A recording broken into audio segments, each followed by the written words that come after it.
Lisa here, Front Row Promotions. How are you all doing tonight?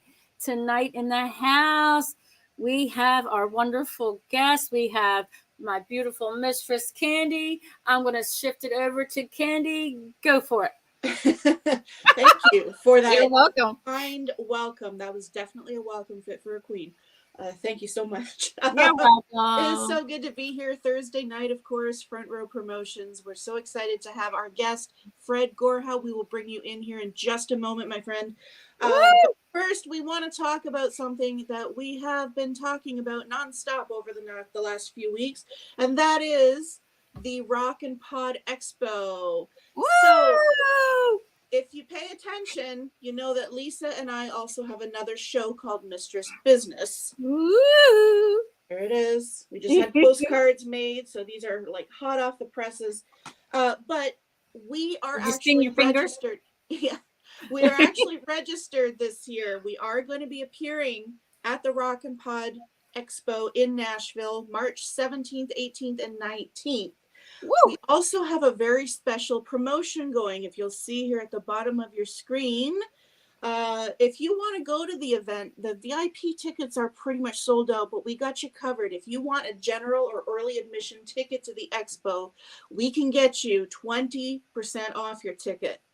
All you got to do is go to www.rockandpodexpo.com and hit that promo code at checkout. I don't see the promo code at the bottom. Is it there?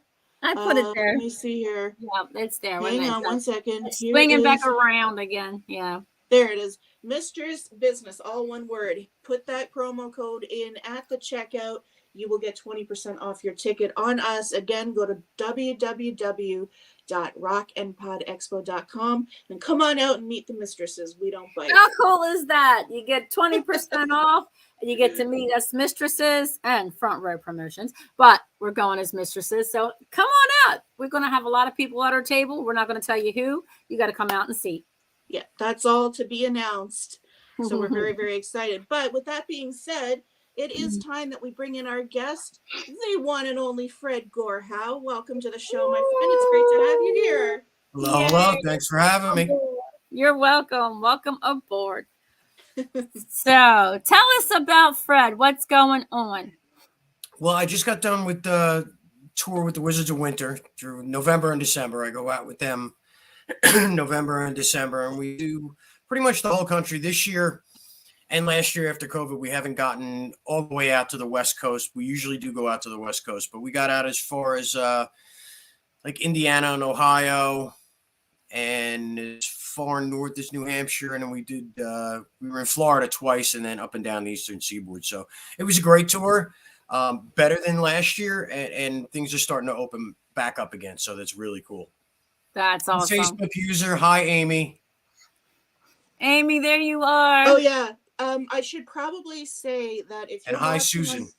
That's my mom, Susan. Yes, I forgot to do that on the intro. But go ahead, you got it, Kandi. So, so if you guys are watching through Facebook and want to leave a comment, do us a huge, huge, huge favor. When you put your comment, put your name next to your comment. Facebook and StreamYard don't always get along with each other. They're really finicky about what people post and who it's from. And you have to give permission. Yeah. And oftentimes it does not include the name. So put your name because we want to give you credit for the question. So again, Facebook users, please put your name next to your comment. Lisa, back to you. Awesome. All right. Back to Fred. All right. And you were just coming off your tour.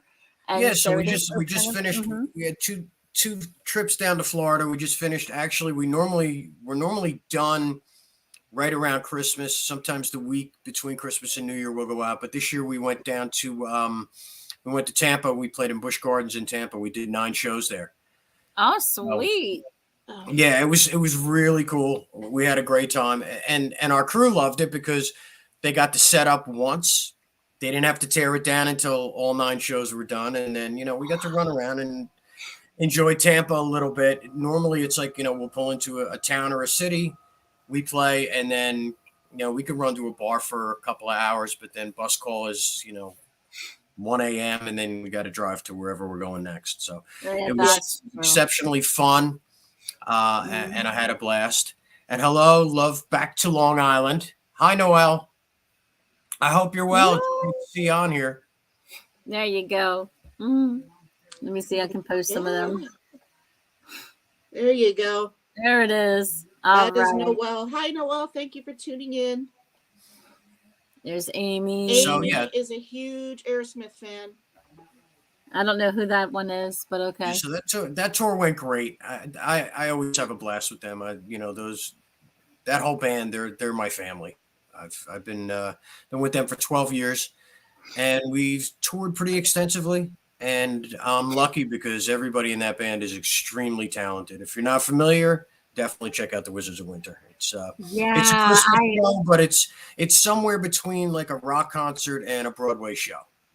That's cool. Wicked. I pulled up one of the videos I was watching, and I'm telling you, you kick ass, man, on that guitar. Well, thanks. Woo! I'm still learning. I'm doing what I can. Now, how long have you been a musician? Oh my God. I guess I started when I was about 11 or 12. I started learning AC/DC songs and stuff like that, and Kiss songs. And then Van Halen 1 came out, and the world changed. And it was that was it. Eddie Van Halen. Oh yeah, there you go. Yeah, I was really into that initially, and I loved Rainbow, so I started trying getting more fluid on the guitar. I tried to learn, Richie Blackmore stuff, and when Rainbow Rising came out and stuff, and then I found out that Richie Blackmore was also in a band called Deep Purple before he was in Rainbow, because I was a kid. So I went back and looked at, all the Deep Purple catalog, and then, forget it. Then it spiraled out of control, and I've never stopped since. There you go. There you go. So who was your first inspiration, like very, very beginning? Probably Ace Frehley. Awesome. That was my first concert. I was in 6th grade. My dad took me to Madison Square Garden to see Kiss. Oh, wow. Kandi, woo! That's what I want to do. And the cool thing is the opening band was a band called Piper. And the lead singer for Piper was Billy Squier at the time before he went solo. Oh, get out. I remember that. I used to be a huge Billy Squier fan. Oh, my God, yes. Oh, yeah. Billy Squier was fantastic. Yeah. So Piper, you were, oh, my Lord. Yeah. Amy, you love my vocals? Yeah, we can't sing for shit.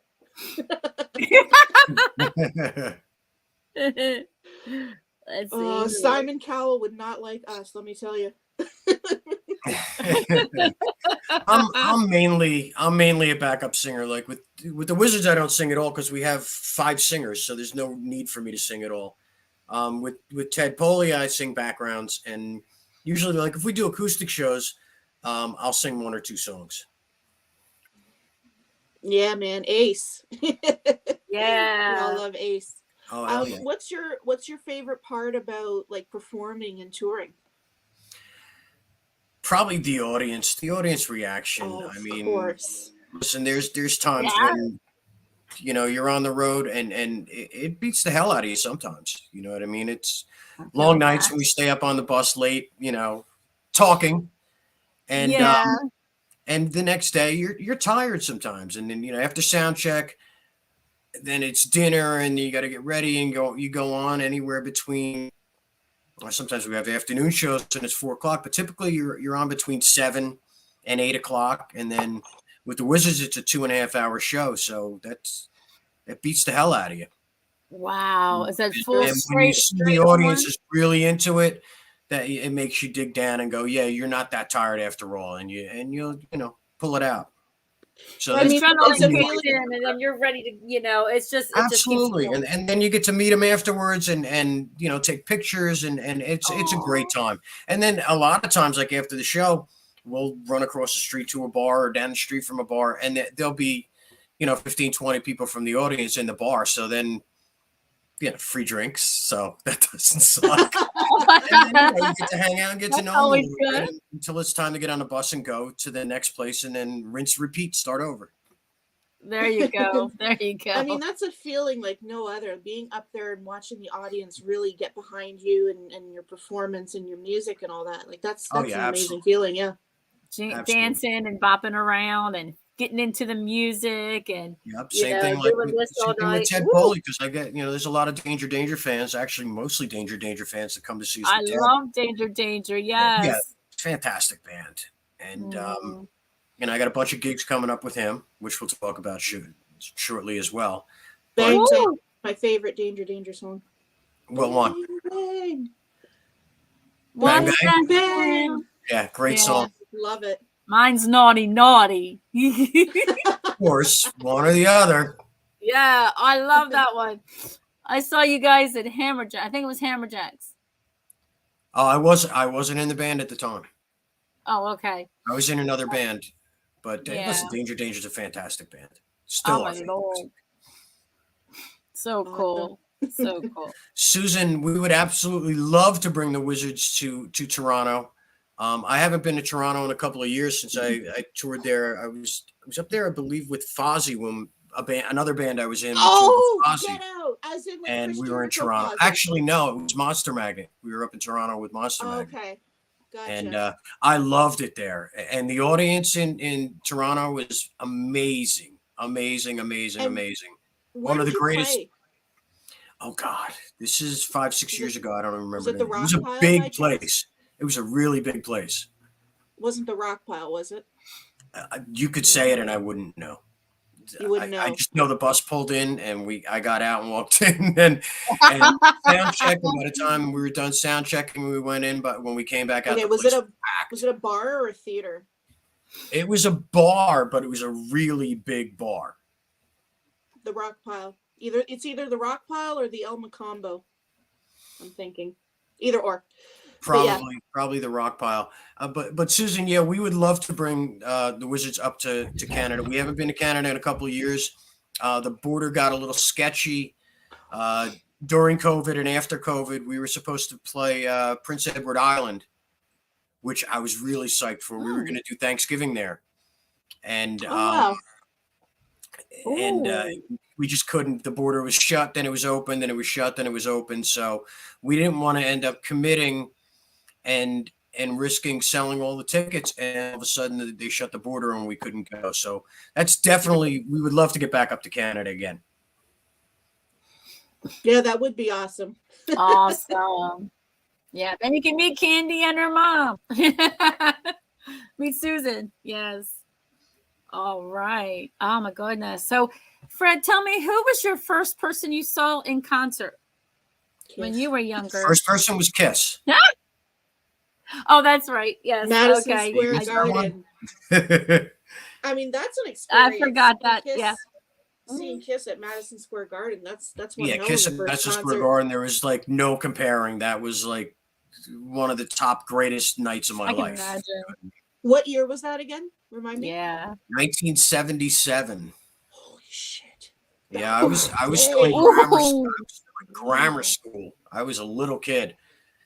But I had Kiss posters all over my wall, and my parents surprised me, and because my birthday's in December, so the concert, I'll never forget, it was December 14th.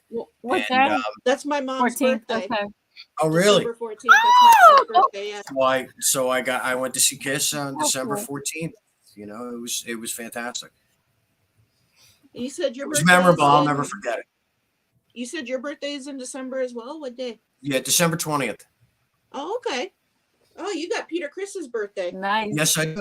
Yes, I do. Awesome. And I always celebrate my birthday on tour. So.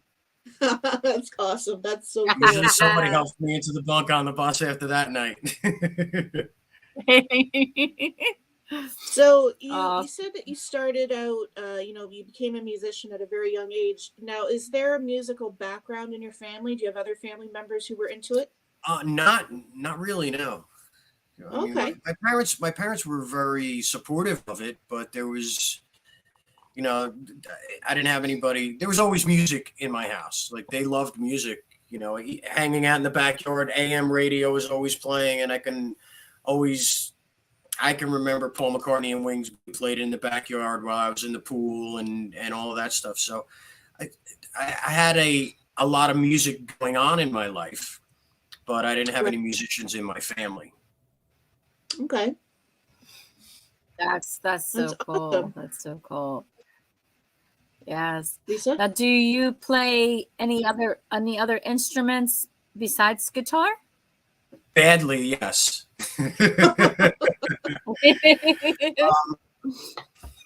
I could get by playing drums. You know, I could keep a beat, but if I start going into a roll, it sounds like I'm falling up the stairs. So I do that on an everyday basis. Until I get two balls and decide, okay, I'm going to do this fill. And then, the sticks are clicking together and I'm hitting rims and then it sounds like shit. If it was something simple, then I could.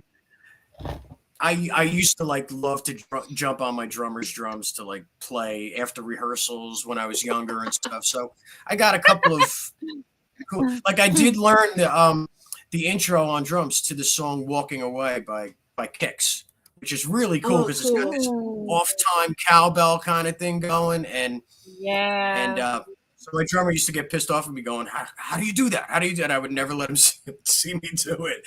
And the thing is, you had to go from the cowbell to the snare with your left hand while you're keeping the beat on the hi-hat. And so if he would leave the room, I would get on the drums and do it, and he'd come run back in and I would stop. I see. Just real quick. Mainly, I'm just a guitar player. I can, I could pretend on drums a little bit, but. Oh, okay. Real quick, to the Facebook user that loves a Sagittarius, could you mind just putting your name there real quick? We're not really sure who you are, but that's a funny comment. and the next one that loves kicks too. Yes, you as well. I see some guitars in the background there. How many guitars do you have? Right now I have 8 or 9. I have a couple that are put away in the closet because I can't fit them all out, but which way do I go? You see a few of them lined up. I see one of them is a Jackson. I can see that. Another one, it's actually that's an EVH 5150. Okay. I've got ESP. I've got a Gibson. I've got a Schecter. I've got a Taylor acoustic. So I like my guitars. One is not enough. Do you have the Ace Frehley replica? Not a replica. I have a real Gibson Les Paul. Do you have it out? We'd love to see it.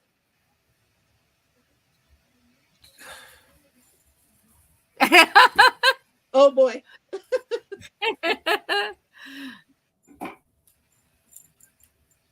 Nice. That's beautiful. Look at that. Very cool. Gibson issue. What year is that? It's relatively new. It's probably late 90s, early 2000s. I don't even know the exact year. Okay. I get curious quite often when our guests have guitars out. My brother plays guitar. So I mean, I'm not an expert. I just know a thing or two. That's why I thought it looked like the headstock. I thought that was a Jackson. It has that same reverse headstock that the Jacksons have, and right. The older Kramers had too. But that's an EVH 5150 guitar. That's cool. It's cool. Good stuff. That's very cool. I like the BC Riches. I love BC Riches are cool. I owned one. I owned a cheaper version when I was younger. I owned a BC Rich Warlock, but it was a New Jersey series, so it was. I was a kid, so I couldn't afford expensive guitars back then. I know they're expensive, and the Flying V's, they are.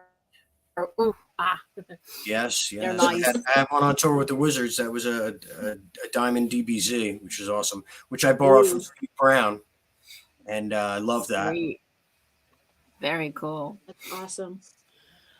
What do you do to prepare mentally for a show? I know a lot of people have their rituals. Do you have anything that you like to do before shows? Not eat.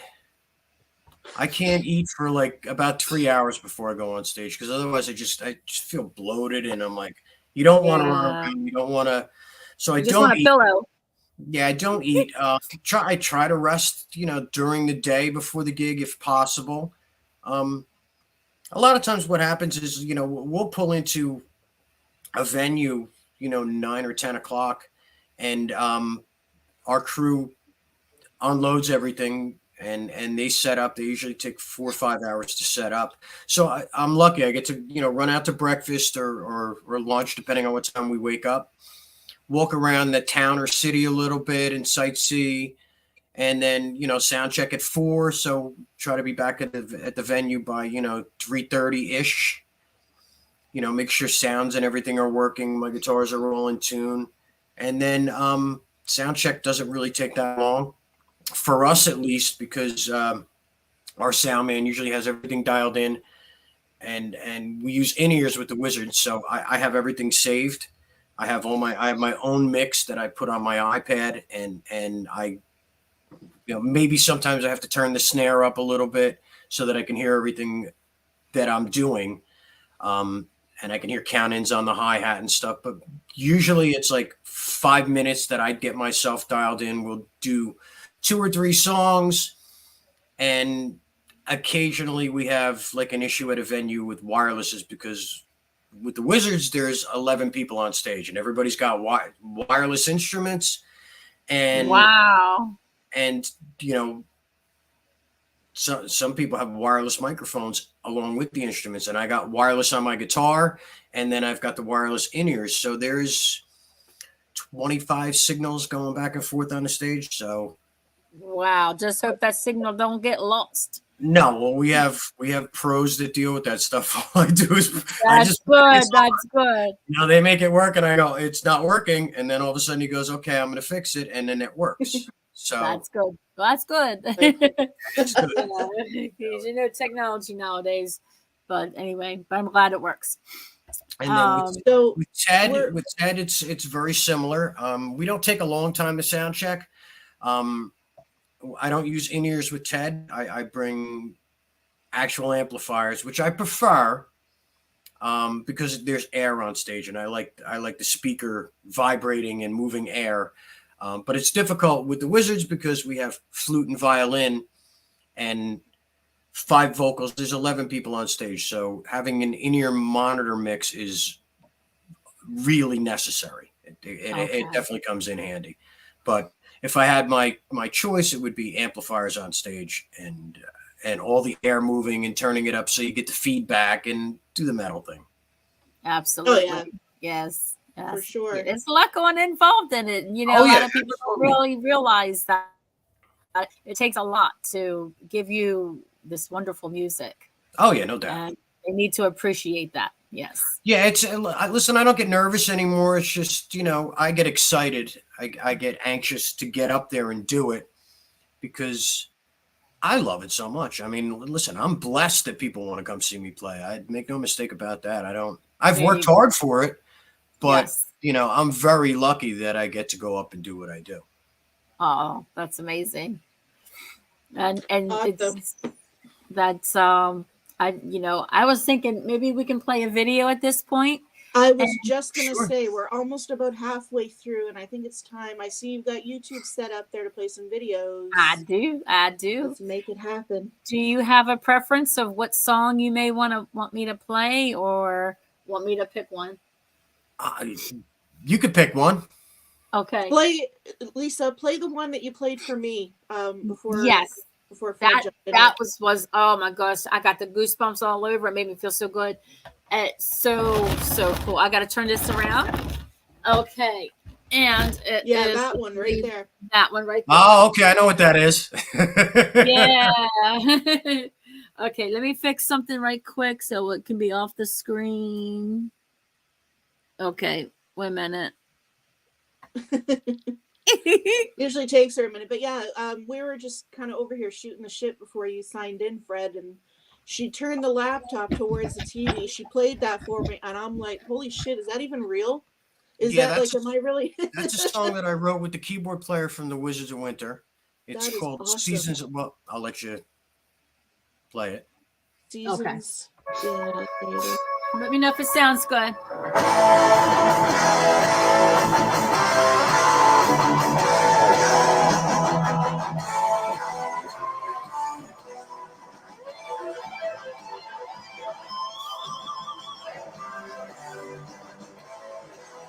Yeah, the sound is down now.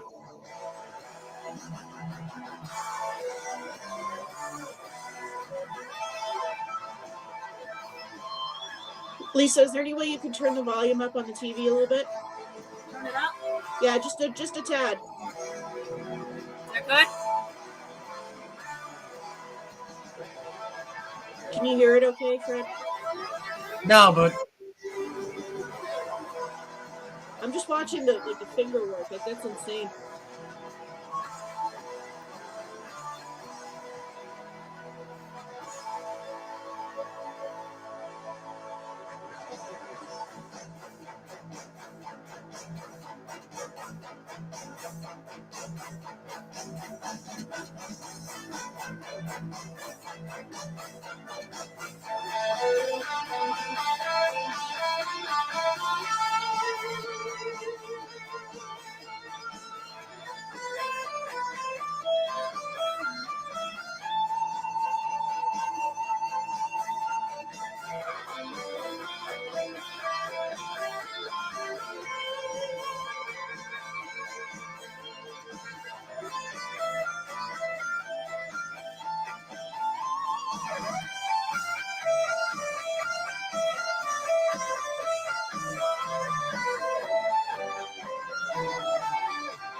Yeah, that's awesome.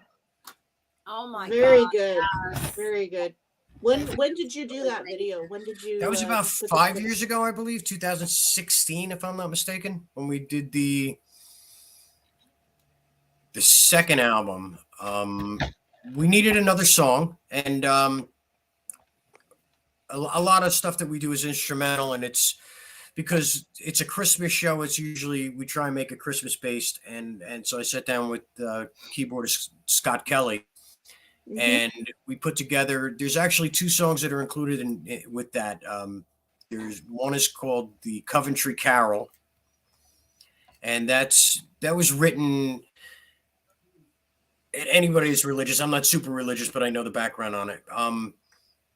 When King Herod discovered that Christ was born and there was this new savior, he didn't want him to take over because they were calling him the king, so he killed firstborn of all the Jewish babies, and Season's Lament is kind of like their mother's lament about the loss of their children, which Annie Lennox does an amazing, incredible, heart-wrenching version of that. And then there's a middle part which I wrote with Scott, and then it goes into Caprice 24 by Paganini. And we just figured it's a little self-indulgent. We've done it live a bunch of times. It wasn't in the show this year. Maybe it'll be in next year. We try and mix things up a little bit. Awesome. But that's kind of the origins of that song. So that's about 5-6 years old, maybe. Yeah, I love it. Very well done. Yes. Amy, we agree. Absolutely. Yes. Smell wasn't great, but if you watch it on YouTube, it'll sound better. Oh, it sounds great to me. We have. Well, you were in the room with it. That's true. That's true. A couple of other comments. Everybody's loving the video. Noelle says rockin'. My mom says, wow, that was amazing. Of course. That was awesome. Absolutely. All right. So we are about halfway through. Yeah, see, there's my mom. We're about halfway through. I think it's time that we go into our fun segment. We ask all the fun questions. Lots of laughs. Are you ready, Fred? Okay. I guess. I'm not sure. I guess we'll find out. Ready or not, you're going to get it anyway. Katie's going to bring out her whip. Wait a minute, that's the other show. No, it's over there. I've put it on the shelf for now. All right, Lisa, why don't you kick this one off, Lisa? Oh, right. Okay. We're going to start off with my favorite one. If you were in a hot tub time machine and you're going to set the dial, where are you going to go? A hot tub time machine? Yeah. Yeah. Where Something am I like going that to go? hot tub, that guy, like that movie, The Hot Tub Time Machine. Yeah, where am I going to go? Probably somewhere that Betty Page is back in like the 40s or 50s. Cool. Yeah. Ooh. That's cool. Since it's a hot tub, then it may as well be Betty Page. There you go. So would she be in there with you once you arrive? Of course. Otherwise, I wouldn't be going in the hot tub. Oh man. All right, Fred, my favorite question. If you were stranded on a deserted island, what 5 items would you want to bring with you? Oh wow. 5 items. Probably a barbecue grill. Okay. This way, whatever I caught, I could eat. There you go. Yeah, I'd love to think of something musical. It would have to be an acoustic guitar because I wouldn't need power or anything like that. A fishing pole so I could catch something to put on the barbecue grill. There you go.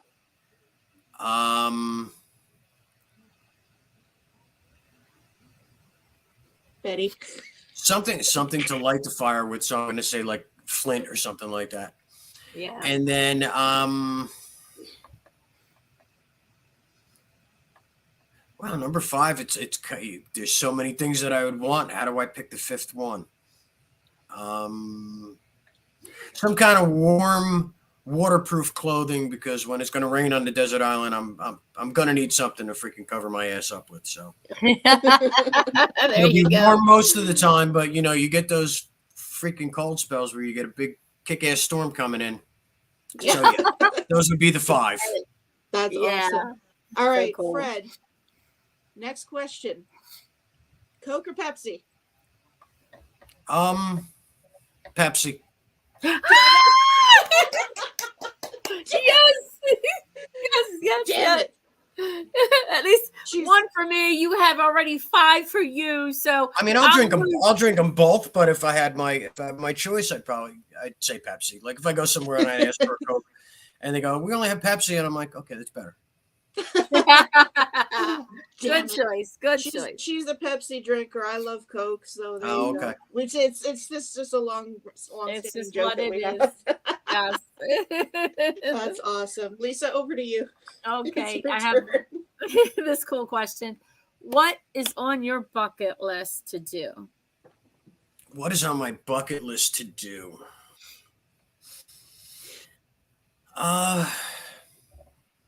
Play more shows in bigger places, in further away places. I've never been to like Japan or anything like that. I've been to Europe a couple of times, but I've never been to Japan, and I haven't played in South America, so I'd like to do both.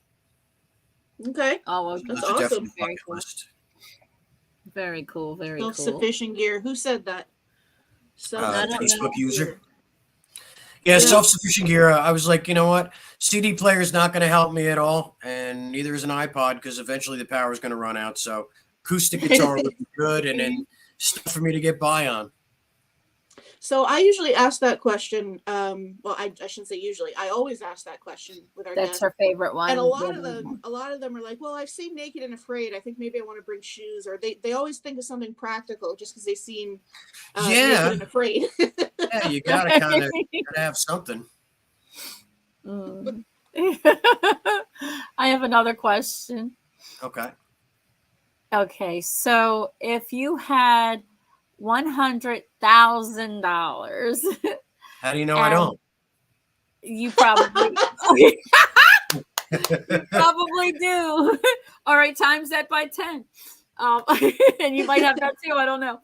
But okay, so if you had all that money, you have all tons of money, and you only had 30 minutes to spend it, at what store are you going to go to?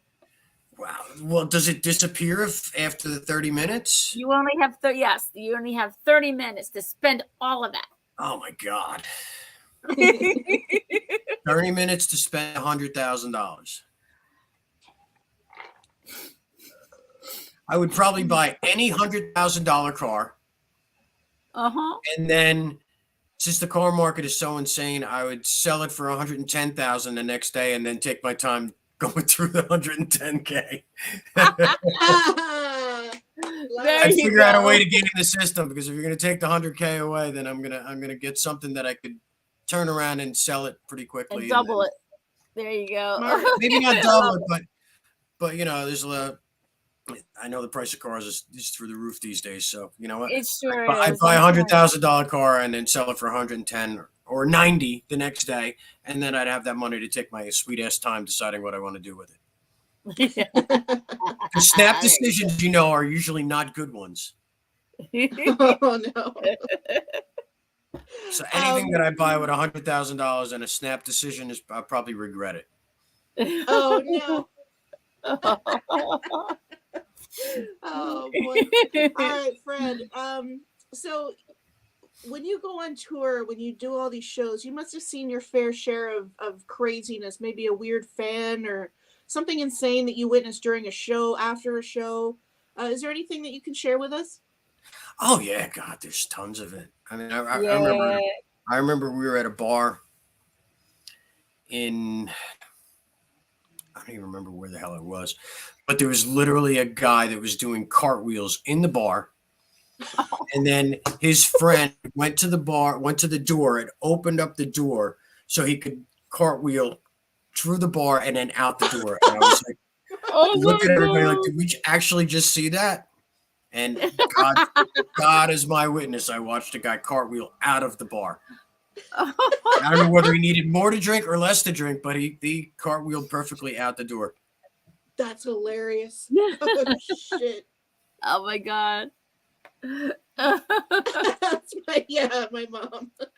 You said you got lots of stories. What else can you share with us? I feel like having more laughs tonight. Yeah. Probably the coolest bar that I went to is, I believe it's called the Michigan Beer Exchange. And basically it's set up like the stock market, and they've got a whole bunch of beers on a board, and the prices change depending on what you're buying and who's drinking more of what. So the prices go up and down like the stock market. Oh my God. And once every hour, the market crashes and every beer is like $3. Oh, shit. You got to time it. After you've been there for a couple of minutes, you'll go, okay, this is the one that I really like. And if everybody else likes it, then, you're paying more for the beer, but you time it. And at the end of the hour, you get that beer for $3.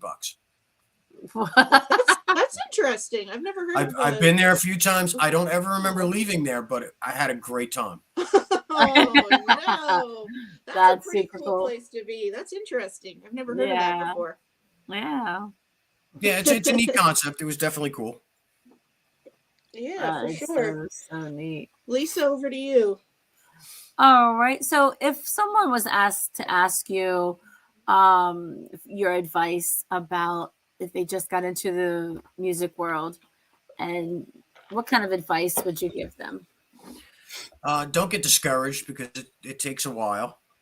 It's not something there are overnight sensations, I guess. There's young guys and young girls that make it early on in life. But it takes a lot of work, and it takes a lot of practicing and sacrifice. So if you love it, do it every day. I want to pick up my guitar every day, even if I'm exhausted.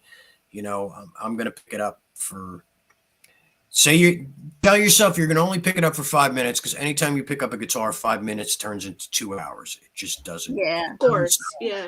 There's plenty of times where I'm like, okay, I got to do this. And then I'm working on this. And then all of a sudden I'm like, all right, I'm just going to play the guitar for 5 minutes. And then it's 2:00 in the morning and I'm still playing. But there you go. I fell in love with that magical instrument years and years ago. And I'm always trying to get better at it. And there's always a new mystery to unlock, and that's what I fell in love with about it. That's good. Aw, that's super cool. So basically, keep going. Don't stop. Don't stop for anybody. Don't if it's what you want, then do it. Follow that passion. Follow what's in your heart. Mm. Now, when you write your music, do you pull from life, or do you maybe just sit there and strum on your guitar and hear a tune in your head? It really depends, because sometimes songs just fall together. Like with Ted, I haven't written anything with Ted because it's mostly danger stuff. Okay. And a lot of times, like right now, I'm relearning danger songs, or learning songs that I haven't played with him, because we've got shows coming up. I'm playing with Dokken and Lynch Mob on the 18th. I just saw that. Yes, that's so cool. Penns Peak in Jim Thorpe, PA. And then we have a show with Enough's Enough the following week at the Landis Theater. Wow. And then in April, I do the Monsters of Rock cruise with him. Nice. Which will be with Tesla and Striper and Doro, a whole bunch of bands. And I did it last year. It was fantastic. Oh, legends. That's awesome. And then I have some other stuff coming up over the summer, and then we have a big festival that we're doing, but I can't announce it yet because even though we signed it and we made the agreement, we have to wait for the festival to announce the lineup, then we can announce it. But just keep your eyes peeled. I'll be talking about that. Sounds and then good. I do some acoustic stuff with him. But with writing, it really depends. Sometimes things fall together really quick. Like I'm doing an album right now with, I don't know if you remember the band American Angel. Yeah. Okay, so the singer from American Angel is like one of my best friends, Rocco.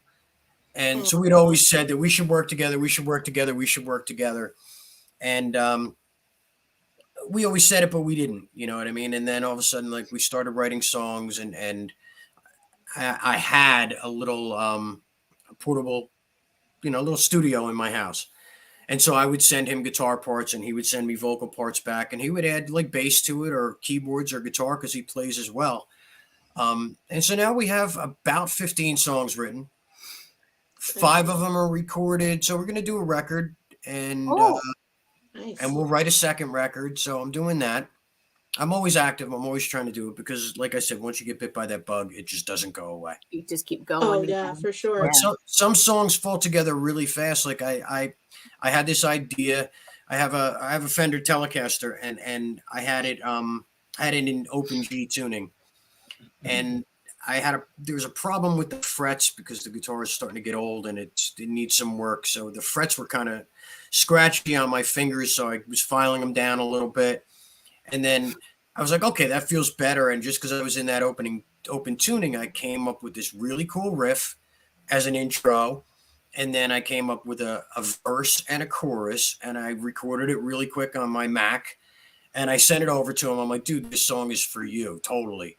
And the next day he sent me back 2 choruses to choose from, and then full verses with harmonies and the whole deal. And so we were like, you know what, we need to write more. So I sent him more ideas, and now it's, we're up to 15 songs. So we're going to probably do 2 albums when it really comes down to it. Wow.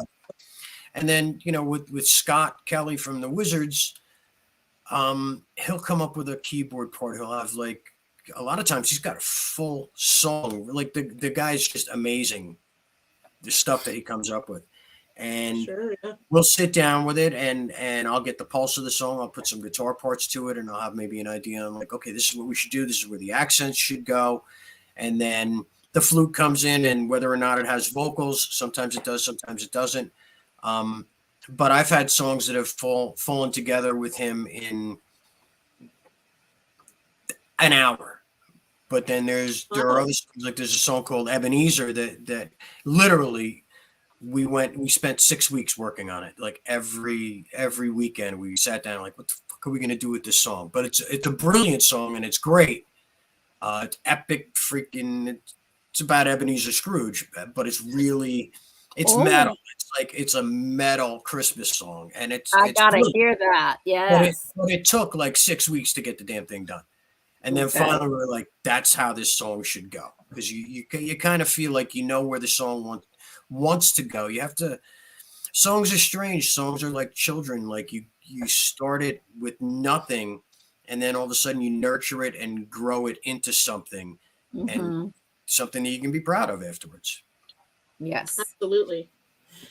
We actually have 3 albums. 3. Oh, wow. There you go. Yeah. Super good. Woo. So what about collaborations? Obviously you've been able to collaborate with some I was really just cool thinking people. that too. Yeah. Yes. You know where that was going. Yes. So who do you want to collaborate with in the future that you haven't collaborated with yet? Oh wow. Wow, there's so many that I would love to collaborate with. I'd love to write a record with Ted Poley. That would be great. God, collaborators. There are literally so many. Sebastian Bach, probably. Tony Harnell. Both incredible vocalists. I think, don't quote me on this, but I think Tony Harnell might be at Rock and Pod this year. Oh, cool. What? Yeah. Oh. I think he still has every bit of his voice. I did an acoustic show with Ted Poley with him, and like he sang all that TNT stuff with acoustic guitar behind him. I love that. Right, really high vocals, high notes, and he's still brilliant vocalist. That's amazing. Yes. Awesome. All right, so we're almost running out of time. We're just coming up to 48 minutes. So we want to wrap this up here very soon. Obviously, we want you to be able to enjoy the rest of your evening, Fred. Yes. Tell us a little bit more about what's next. You said that you're working on that album. You said that, you got dates with Ted Poley, maybe. Can you kind of share a little bit about what you got coming up? Yeah, like I said, I have on the 18th, I'm playing at Penn's Peak with Ted Poley with Dokken and Lynch Mob. Right. And then on the 24th, I'm playing at the Landis Theater in Vineland, New Jersey with Enough's Enough. Super cool. I love those boys. And then April 29th through May 4th, I'm going on the Monsters of Rock cruise that leaves out of Orlando. And we're out for 5 days, and we're going to the Dominican Republic. And I think that the cruise they own an island. It's called Labadee or something like that. And so we're going there. So there'll be 2 excursions and 40, 50 bands. So, I mean, I did it last year and it was amazing. It was fantastic. I had such a good time. And it's great because you get to meet all the people there. When you're not on stage, and most of the time you're not on stage. We'll do 2 shows, but the rest of the time it's a vacation in the Caribbean. So that's so that cool. Doesn't suck, you know what I mean? How can you beat that? That's right. Sure. Yeah. So I'll be doing that with him, and my friends Taiketo are going to be there. I know Tesla is going to be on the cruise. I know Doro is going to be on it. She's so sweet. I love Doro. Winger, Striper. I think if I remember correctly, Lee Aaron. I think I saw her name on it. Get out! Oh wow! Yeah. Faster Pussycat. We love those guys. So it'll be a great time. It's gonna be awesome, and I'm really looking forward to that. And then So we have cool. a big festival that I know we're doing in September that I can't mention.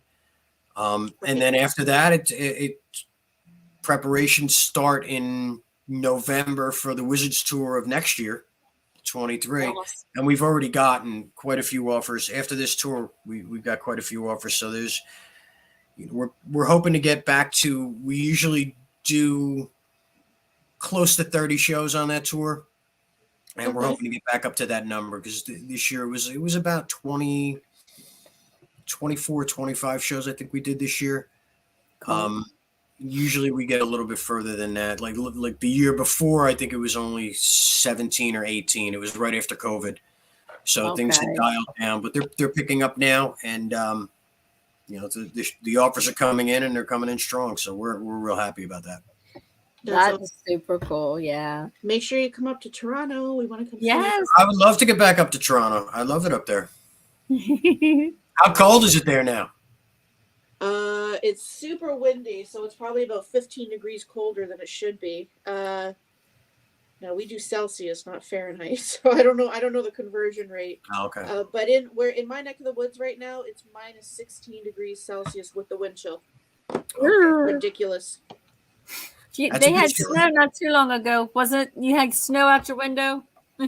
Oh yeah, like we had a massive snowstorm, and I think Mother Nature was high as a kite again. Hey. Yeah. Yeah. But no, we'd love to see you up in Toronto. I'd love to get back there again. See you. Had a great time. So as we kind of wrap things up here, obviously we got a lot of people chiming in tonight and showing their love for you.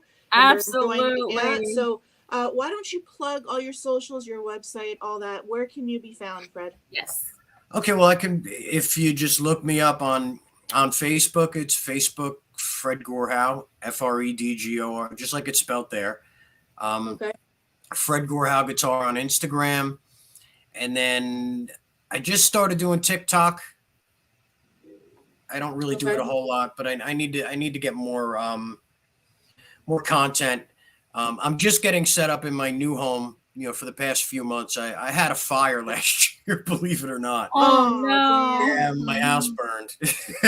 Oh damn! So I'm just getting that. That's why I don't have a studio in my place anymore. I lost that in the fire, but I'll get another one.